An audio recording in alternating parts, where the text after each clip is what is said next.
Bismillahirrahmanirrahim. Assalamualaikum warahmatullahi wabarakatuh. Alhamdulillah, wassalatu wassalamu ala Rasulillah.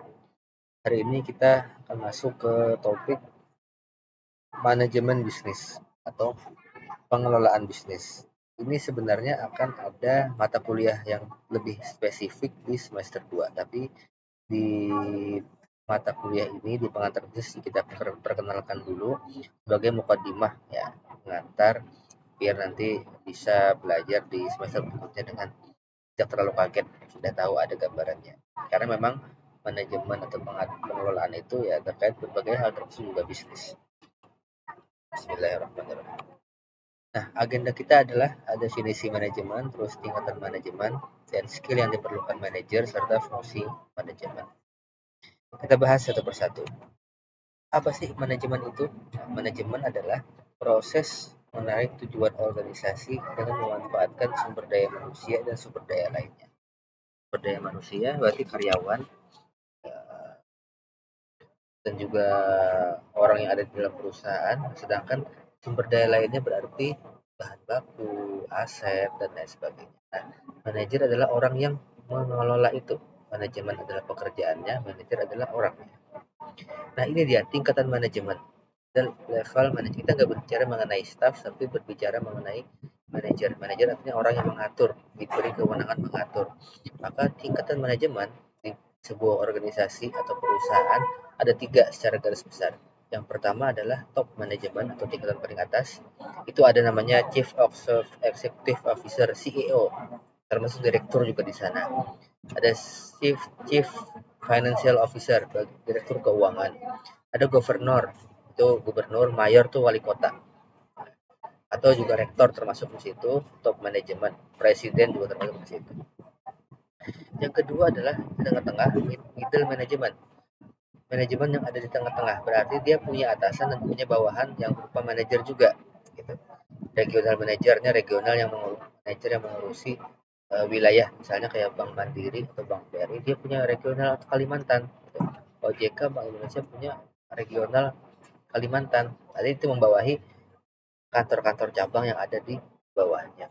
Kantor cabang Banjarmasin, kantor cabang Kalsel. Nah, kepala kantor cabang juga manajer, masuk ke level yang paling bawah, yakni supervisory. Supervisory artinya yang mengawasi secara langsung. First line, yang berhadapan langsung dengan staff, berhadapan langsung dengan pekerjaan. Supervisory management. Termasuk supervisor, departemen person, dan program manager. Nanti di bawahnya itu langsung staff atau pekerjaan yang atau proyek yang diurus. Semakin besar perusahaan, maka ukuran jumlah orang yang ada di manajemennya juga makin banyak. Saya kasih contoh, Telkomsel, ya kan? Telkomsel itu direkturnya ada 8. Ada direktur utama, ada direktur finance, mengurusi keuangan, ada direktur sales yang mengurusi penjualan, berarti penjualan paket Telkomsel gitu kan. Ada yang direktur network mengurusi jaringan, BTS-nya berapa, menaranya berapa, gimana 4G atau 5G, dan berbagai macam direktur yang ada kan.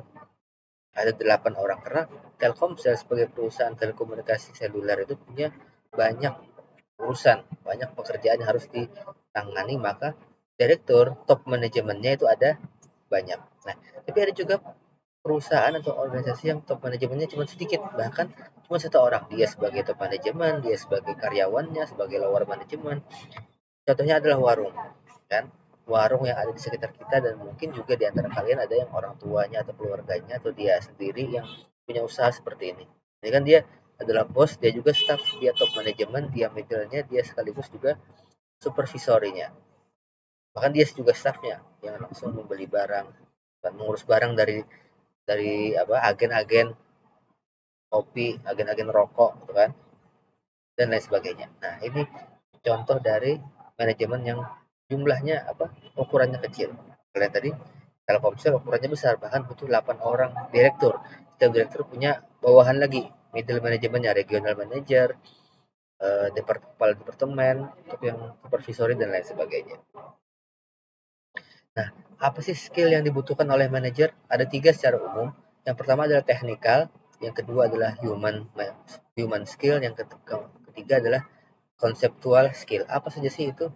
Technical skill adalah kemampuan manajer menguasai pekerjaan di bidang tertentu. Misalnya di bidang eh, Telkomsel misalnya, bidang perbaikan menara. Nah, dia mengerti bagaimana perbaikan menara, bagaimana membikinnya, di mana beli barangnya, menara BTS, menara pemancar Telkomsel.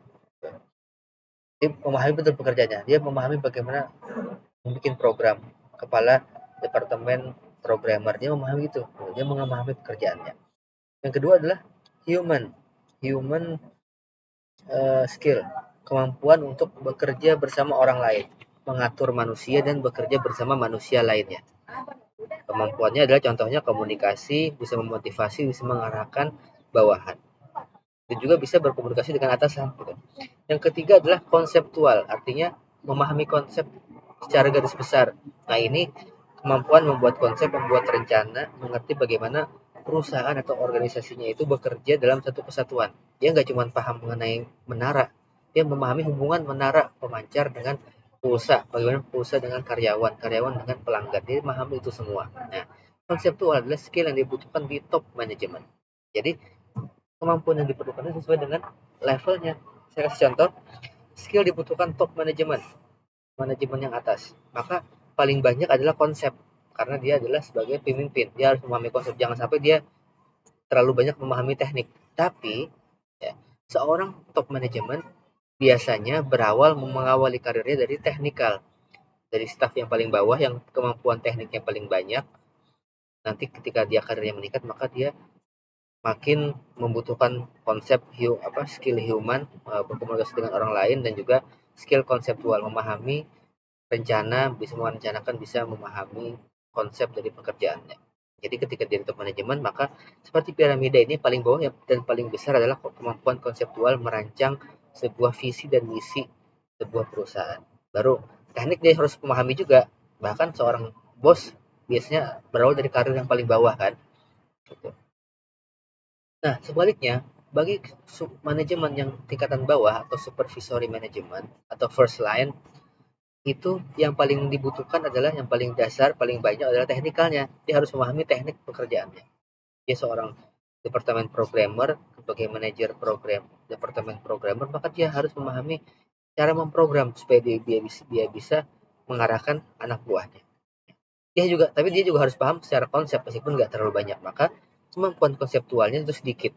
Nanti ketika dia naik pangkat, itu akan semakin membesar kemampuan konseptualnya, kemampuan teknikal yang dibutuhkan dalam pekerjaan juga makin mengecil. Itu skill yang dibutuhkan. Nah, sekarang fungsi manajemen. Seorang manajer dalam pengelolaan atau dalam manajemen perusahaan, ada 4 pekerjaan atau fungsi yang dia lakukan. Pertama, perencanaan. Kedua, pengorganisasian, mengatur ya bagaimana pekerjaannya. Dan yang ketiga adalah pengarahan, bisa mengarahkan orang yang ada di sekitarnya, baik yang setara ataupun yang ada di bawahnya. Dan yang keempat, pengawasan atau controlling. Setelah semua berjalan, pekerjaannya terlaksana, maka dikontrol apakah ada kekurangan, apakah ada perbaikan, apakah baik-baik saja, apa yang perlu ditingkatkan. Namanya controlling, planning, organizing, directing, and controlling. Nanti lebih detailnya kita pelajari di semester berikutnya. Nah, sekarang ada pertanyaan, nanti dijawab di classroom, kita diskusikan di pertemuan tatap muka nanti. Ya. Nilai diri Anda, apakah Anda termasuk manajer yang mempunyai lebih dominan skill teknikalnya? Apakah Anda lebih dominan skill humannya? Apakah Anda dominan skill konseptualnya? Ceritakan dan jelaskan alasannya. Kenapa Anda tipe manajer teknikal? Oh, saya sangat memahami pekerjaan. Saya belum terlalu bisa bekerja dengan orang lain, tapi saya sangat ahli dalam hal memasak, kan? Maka saya termasuk teknikal. Tapi ketika saya konseptual, saya sukanya membuat konsep, bikin rencana, dan orang lain yang mengerjakan, maka saya termasuk konseptual. Tidak ada yang lebih bagus, tidak ada yang lebih baik, semuanya sama-sama. Seorang yang teknikal itu baik, yang memiliki human skill komunikasi juga bagus, konseptual juga bagus. Tinggal bagaimana yang lebih dominan dan bagaimana cara kita melakukannya, memanfaatkannya supaya bisa mengerjakan tugas dengan baik. Oke, terima kasih. Sampai jumpa di pertemuan berikutnya. Wabillahi taufiq wal hidayah. Wassalamualaikum warahmatullahi wabarakatuh.